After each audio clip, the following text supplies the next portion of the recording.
한 사람이 유명해지게 되면 주변에 있는 사람들에게도 영향이 끼칩니다. 어떤 사람들은 부러워하거나 시기하기도 합니다. 그러나 또 어떤 사람들은 두려워하거나 부담스러워하기도 합니다. 그 사람이 힘이 있고 유명하게 되었으니 이 사람이 틀림없이 과거와는 조금 다른 모습을 보이지 않겠느냐, 이렇게 오해하는 일이 발생하기도 합니다. 이런 오해에서 관계가 틀어지게 되고 결국은 관계가 깨어지는 일까지 나타나게 됩니다.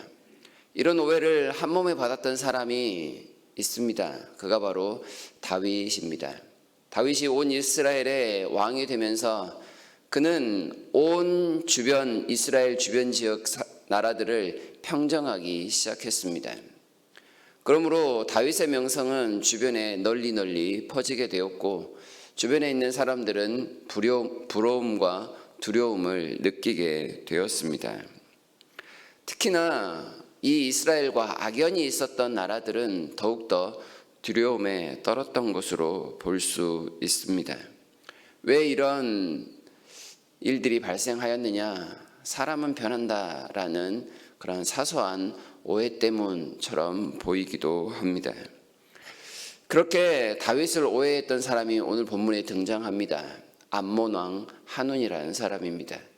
그의 아버지 나하스 왕이 죽고 그의 아들이 대신하여 왕이 되었습니다. 그런데 이 나하스라는 왕은 사무엘상 11장에 보게 되면 사울이 왕이 되기 직전에 이스라엘을 공격하여 이스라엘을 모욕을 주었던 그런 왕입니다. 하지만 사울이 용기를 내어서 이들을 물리침으로 말미암아 이스라엘 침공을 실패했던 그런 왕이 바로 이 암몬의 나하스였습니다. 그런데 다윗은 이 나하스에게 은총을 받아서 그의 죽음을 애도하고자 한다고 그렇게 말을 합니다. 그 은총이 무엇이었는지 정확하게 밝히지는 않습니다. 아무튼 다윗은 과거에 받았던 그 호의 때문에 한 번 더 그를 조상하기 위해 신하들을 아주 격식을 차려서 보내고 있는 모습을 봅니다. 그런데 다윗을 오해했던 이 암몬 사람들의 모습은 사뭇 달랐습니다. 다윗의 이 행동에 대해서 정치적인 의미를 부여하기 시작했습니다. 과거의 다윗과 지금의 다윗은 다르지 않느냐. 지금 다윗이 하고 있는 일들을 보라.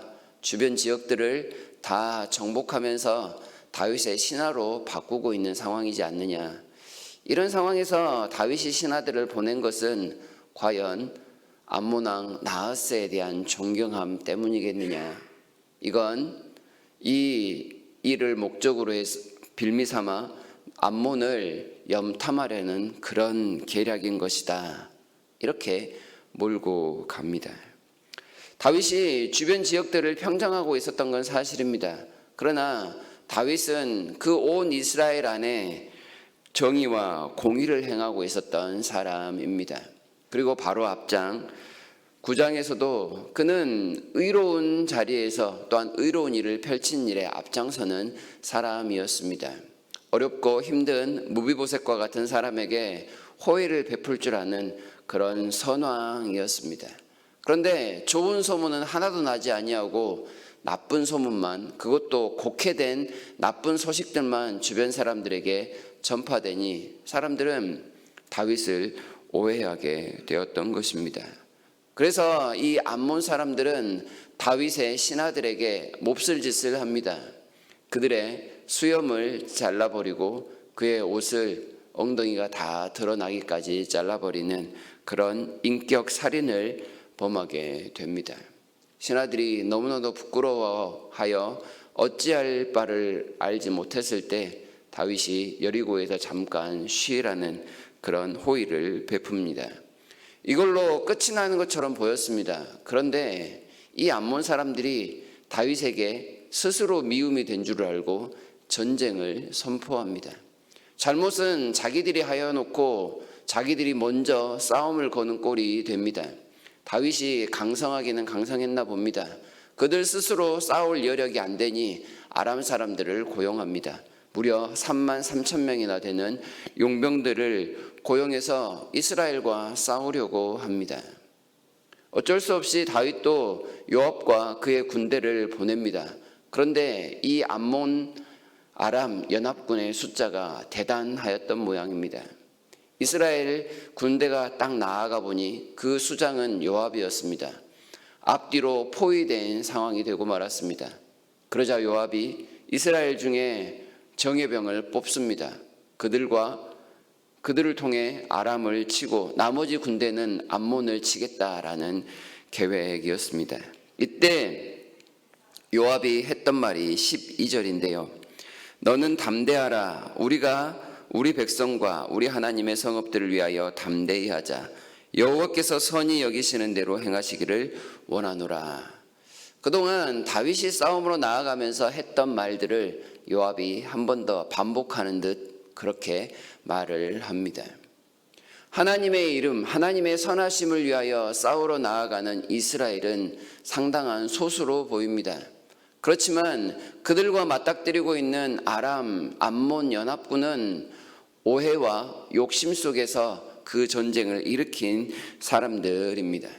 하나님께서 보시고 이 두 군대를 비교하였을 때 어느 군대를 도우시겠습니까? 하나님의 정의와 공의를 행하려고 하였다가 하나님의 뜻을 나타내려는 이스라엘을 도우시겠습니까? 아니면 오해와 불신, 탐욕으로 전쟁에 임한 이 암몬 연합군을 도우시겠습니까? 하나님은 이스라엘의 편이 되어 주셨습니다. 이스라엘 군대의 대승을 허락하셨습니다. 일단은 전쟁이 끝난 것처럼 보입니다.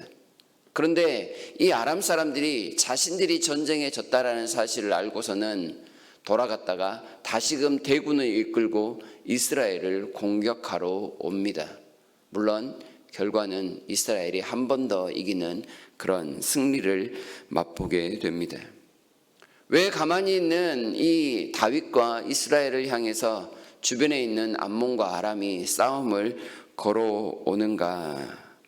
그 이유를 보면 하나님께서 다윗을 왜 세우셨는지를 볼 수 있게 됩니다. 이미 사무엘하 7장에서 하나님은 다윗에게 약속을 주셨는데요. 그 약속 가운데 이런 내용이 포함되어 있습니다. 다윗을 향해서 땅에서 위대한 자들의 이름같이 내 이름을 위대하게 만들어 주리라. 너를 모든 원수에게서 벗어나 편히 쉬게 하리라. 하나님은 다윗을 통하여 이스라엘 주변의 모든 대적들을 쓸어버릴 그런 계획을 갖고 계셨습니다. 이 주변 지역의 나라들이 다윗을 향해서 적의를 가지고 싸움을 걸어오는 이유는 다윗이 그 원수들 하나도 남김없이 다 평정하여 이스라엘에게 평화를 주시려는 그런 계획이었다라는 말씀입니다. 다시 말하면 다윗이 지금 이런 전쟁을 치르고 있는 것은 단순한 정복 전쟁이 아닙니다. 하나님께서 하나님의 원수들에게 행하시는 그런 심판이었던 것입니다. 암몬 아람이 특별한 이유 없이 싸움을 걸어와야만 했던 이유는 그들의 악함을 통하여 하나님께서 그들에게 심판을 내리시려는 그런 뜻이 담겨 있습니다. 또 하나의 이유는 하나님께서 아브라함에게 이 가나안 땅을 주시겠다라고 약속을 하셨을 때 그 가나안 땅의 경계 때문에 그렇습니다. 하나님은 아람 지역 곧 유브라데 강 유역까지 아브라함에게 가나안 땅의 경계로 설명을 해 주신 겁니다. 이 아람이 다윗에게 복속됨을 통해서 가나안의 지경 곧 이스라엘의 지경은 아브라함에게 주신 약속의 말씀에 성취를 보게 되었다라고도 말씀을 드릴 수 있는 것입니다. 다시 말하면 하나님은 하나님의 약속을 선하게 바르게 이행하시기 위해서 철저하게 계획된 전쟁을 치르고 계시는 것입니다. 단지 암몬과 아람의 그 악함이 이 전쟁의 도구처럼 사용되고 있을 뿐입니다. 여기에 더 나아가 한 의미를 부여한다면 하나님께서 베푸시는 호의로 받아들이지 아니하면 어떻게 되는지 분명히 우리에게 보여줍니다. 앞선 9장에서 다윗은 무비보셋에게 값없는 호의를 베풀었습니다.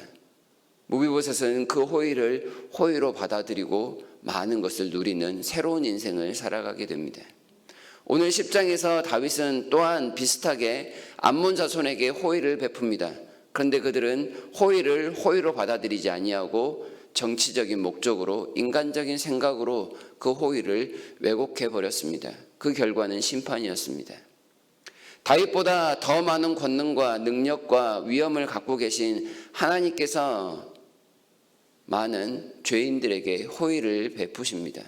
그 호의는 말 그대로 값없이 베푸시는 은혜에 해당합니다. 그런데 어리석은 사람들이 이 하나님의 호의에 대해서 평가를 내립니다. 크신 하나님이, 나와 관계가 좋지 않았던 하나님이 어찌 이런 호의를 나에게 베푸는가? 어리석은 자가 가질 수 있는 가장 큰 어리석음이 바로 여기에 있습니다. 하나님께서 베푸신 호의에 대해서 이것은 틀림없이 의도인 것이다. 의도가 있는 내용이다. 마치 뇌물처럼 해석을 합니다. 사람의 호의도 거절하였을 때 그들이 당하게 된 결말이 오늘 본문에 나타나는데, 하나님의 호의를 거절했을 때 그들이 당하게 된 결말은 더욱더 심하지 않겠느냐라는 것을 볼 수 있습니다. 하나님을 향해서 대적하고 하나님의 뜻을 왜곡하고 하나님을 매도해버리는 그런 모습은 마치 불나방이 불을 향하여 뛰어드는 것과 똑같은 상황이라는 것을 분명히 알아야 하겠습니다. 우리는 하나님께서 베푸신 호의에 대해서 그것을 호의로 알고 기쁘게 받아 누리면 됩니다.